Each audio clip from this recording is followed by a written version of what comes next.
करे के हम आइल बानी हो, पूजा के सामान सब लाइल बानी हो। पहिर के तू आइल बारू सड़िया हलाल, लागेलू ये जान आज बहुत कमाल। अलीपुर घुमाई दह, दर्शन कराई दह,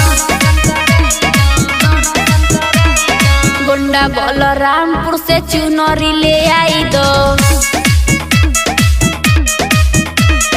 तोहर के घुमाई धानी अलीपुर बाजार हो, पूजा के ताली लेके हो जा तैयार हो।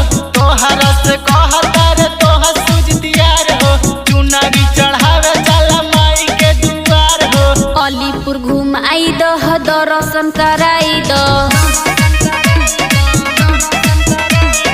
गोंडा बलरामपुर से चुनरी ले आई दो।